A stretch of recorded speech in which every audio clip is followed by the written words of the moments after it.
बहुत खुशी हो रही है।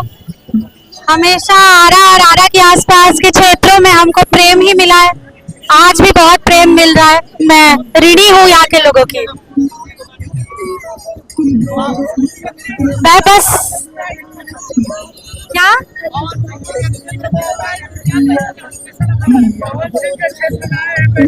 बहुत अच्छा लग रहा है, सब लोग इतना प्यार दे रहे हैं तो बहुत ज्यादा खुशी महसूस हो रही है सबसे मिलके।